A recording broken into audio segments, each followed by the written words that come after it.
আসসালামু আলাইকুম। সবাই কেমন আছেন? আশা করি ভালো আছেন। তো আমি আজকে আবার একটা নতুন ভিডিও নিয়ে আপনাদের সঙ্গে চলে এসেছি। তো আজকে কিন্তু আমি 2টা রেসিপি করব। তো আপনারা সবাই আমার ভিডিওটা ফুল ওয়াচ করবেন। আশা করি আপনাদের ভালো লাগবে। তো দেখুন আমার হাতে এটা কি চুই পিঠা। তো এটার সঙ্গে কে কে পরিচিত আছেন? তো এটা আমি আজকে রান্না করব। এই চুই পিঠাটা আমি রান্না করার জন্য প্রথমে একটা পাতিলে পানি গরম করতে দিয়েছি। তো পানি সামান্য পরিমাণে গরম হয়ে গেলে এর মধ্যে এই চুই পিঠাটা ঢেলে দেব। তো চুই পিঠা কিন্তু পুরোটা এভাবে রান্না করব না, কিছুটা সিদ্ধ হওয়া পর্যন্ত এভাবে জাল দিব আর একটু নাড়াচাড়া করব যাতে নিচে লেগে না যায়। তো আমি ফার্স্ট টাইম চুই পিঠা রান্না করতেছি। তো কিভাবে রান্না করতে হয় আমি সঠিক জানি না। তো যারা যারা জানেন এই চুই পিঠা কিভাবে রান্না করে একটু অবশ্যই আমাকে জানায়েন। তো পরবর্তীতে আমি সেভাবে রান্না করার চেষ্টা করব।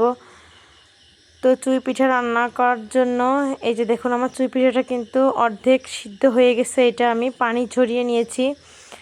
তো এটা আমি দুধ দিয়ে যেহেতু রান্না করব, দুধের ভিতরে চিনি, এলাচ, দারচিনি দিয়ে নিয়েছি। তো দুধটা ভালো করে ফুটে এসেছে। এর ভিতরে আমি সিদ্ধ করা চুই পিঠাটা দিয়ে দেব। তো দেখুন চিনির পরিমাণ যদি আপনারা কম বেশি করতে চান তো করতে পারেন। তো আমি চুই পিঠাটা দিয়ে চিনিটা দিয়ে এবারটা সামান্য নাড়াচাড়া করে নেব। আর কিছুক্ষণ পর পর একটু নাড়তে হবে যাতে নিচে চুই পিঠাটা লেগে না যায়। তো বন্ধুরা আমার চুই পিঠা রান্না প্রায় হয়ে এসেছে।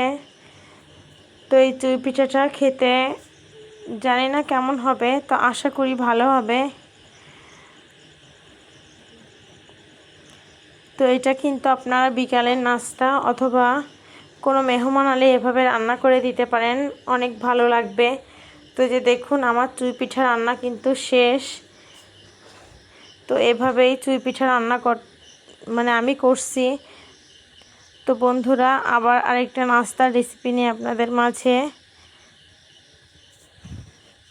শেয়ার করছি। তো এইটা আমার বাচ্চা খেতে খুব পছন্দ করে টিফিনে, বিকালের নাস্তায় বা স্কুল টিফিনে আপনারা কিন্তু এটা বাচ্চাদের চাইলে বানিয়ে দিতে পারেন। হাতের কাছে সহজ উপকরণ দিয়ে এটা বানানো যায়।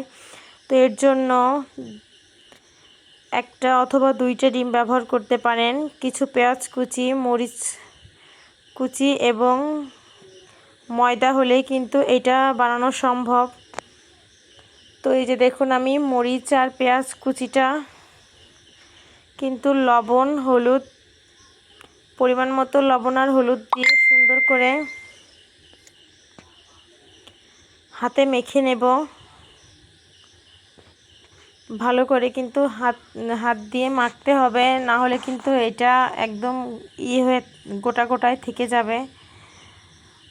তো যারা আমার চ্যানেলে এখনও নতুন আছেন, চ্যানেলটা এখনও সাবস্ক্রাইব করেন নাই, প্লিজ চ্যানেলটা সাবস্ক্রাইব করে আমার পাশে থাকবেন এবং ভিডিওটা ভালো লাগলে শেয়ার করে দিবেন। আর যে সকল আপু ভাইয়ারা আমার ভিডিওতে এখনও লাইক দেন নাই অবশ্যই একটা লাইক করে দেবেন। তো এই যে দেখুন আমি কিন্তু হাত দিয়েই খুব সুন্দর করে মরিচ আর পেঁয়াজটা মাখিয়ে নিচ্ছি। এটা কিন্তু অনেক সময় ধরে মাখাতে হবে, তার কারণ এটা খুব বেশি একটা জালে এই নাস্তাটা ভাজতে হবে না। তো এটা এক এক মানুষ এক এক নামে ডাকে, তো আমি এটাকে বলবো, আমাদের এখানে এটাকে ডিম চাপড়ি বলে। তো কে আমার মতো এরকম ঝটপট নাস্তা তৈরি করতে পারেন এই নাস্তাটা একটু অবশ্যই কমেন্টে জানায়েন। তো আমি যেহেতু ডিম দিয়ে দিয়েছি সেহেতু আমি আর হাত দিতে চাচ্ছি না, কারণ ডিম থেকে একটা আষ্টে গন্ধ বের হয়, সেটা অনেকেরই ভালো লাগে না। তো এরপরে কিন্তু আমি সামান্য পরিমাণে অল্প অল্প করে ময়দা অ্যাড করব। তো এই যে দেখুন ময়দাটা কিন্তু সামান্য পরিমাণে দিচ্ছি। তো এরপরে কিন্তু আমি পানি ব্যবহার করব। পানিটা দিয়ে আস্তে আস্তে করে সুন্দর করে মিশাতে হবে, যাতে পুরো ময়দার সঙ্গে এই মিশ্রণটা ভালোভাবে মিশে যায়।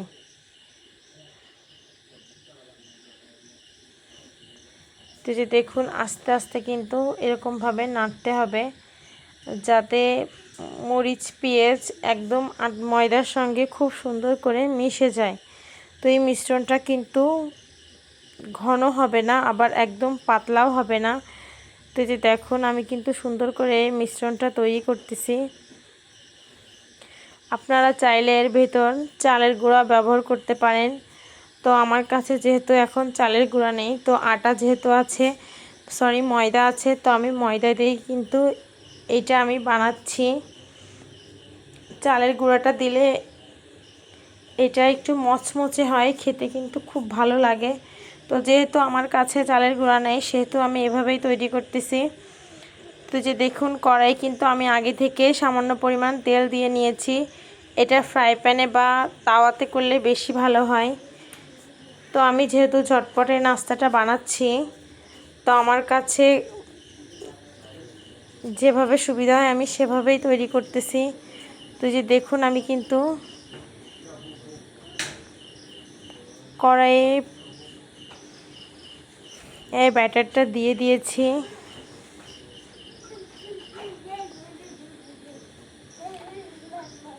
একটু সুন্দর করে চারিদিকে ছড়িয়ে দিতে হবে, যেন এটা মোটাও না হয় পাতলাও না হয়। তো এটা দেওয়ার পরে সামান্য কিছু সময় ঢাকনা দিয়ে রাখবো, যাতে উপরটা ভালো করে সিদ্ধ হয়ে যায় পেঁয়াজগুলো।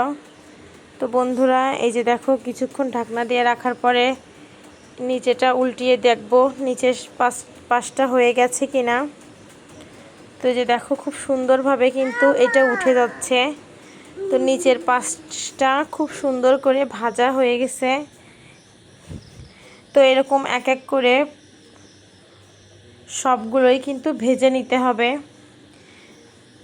তো দেখো খুব সুন্দর দেখাচ্ছে এবং খেতে কিন্তু খুব সুস্বাদু। তো আমার বাচ্চারা এটা খেতে খুব পছন্দ করে। তো আশা করি তোমরা বাড়িতে এভাবে বানিয়ে খাবে এবং বাচ্চাদের এটা তৈরি করে দিলে ওরা খুব তৃপ্তি সহকারে খাবে, কারণ এটা কিন্তু খুব সুস্বাদু এবং পুষ্টিকর একটা খাবার। অল্প সময়ে হাতের কাছে কিন্তু এই উপকরণগুলো সবারই থাকে। তো তোমরা অবশ্যই বাসায় চেষ্টা করবে। আর কে কে এটা আগে থেকে বানাতে পারো একটু অবশ্যই জানাবা। তো যে দেখো আমি কিন্তু এক এক করে সবগুলোই এরকমভাবে ভেজে নিচ্ছি।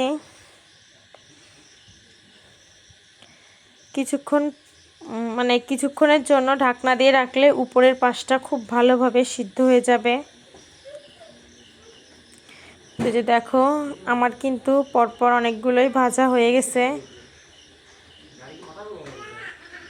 এটা কিন্তু অল্প সময়ে একটা বেশ পুষ্টিকর নাস্তা হতে পারে বাচ্চাদের জন্য। বাচ্চাদের চিপস চকলেট না দিয়ে আপনারা যদি এভাবে এই নাস্তাটা বানিয়ে দেন, তাহলে কিন্তু বাচ্চারা খুব আনন্দ সহকারে এবং খুব টেস্টের সহকারে এটা খাবে। তো আপনারা কিন্তু অবশ্যই বাসায় চেষ্টা করবেন। আর যারা আমার চ্যানেলটা এখনও সাবস্ক্রাইব করেন নাই, প্লিজ সাবস্ক্রাইব করে আমার পাশে থাকবেন এবং বেল আইকনটা বাজিয়ে রাখবেন, যাতে আমি নতুন নতুন ভিডিও আপলোড করলে আপনাদের কাছে পৌঁছে যায়। এবং ভিডিওটা ভালো লাগলে অবশ্যই শেয়ার করে রাখবেন। তো এই যে দেখুন কথা বলতে বলতে কিন্তু আমার অনেকগুলো ভাজা হয়ে গেছে। তো যে যেখানে থাকেন ভালো থাকেন, সুস্থ থাকেন। আল্লাহ হাফেজ।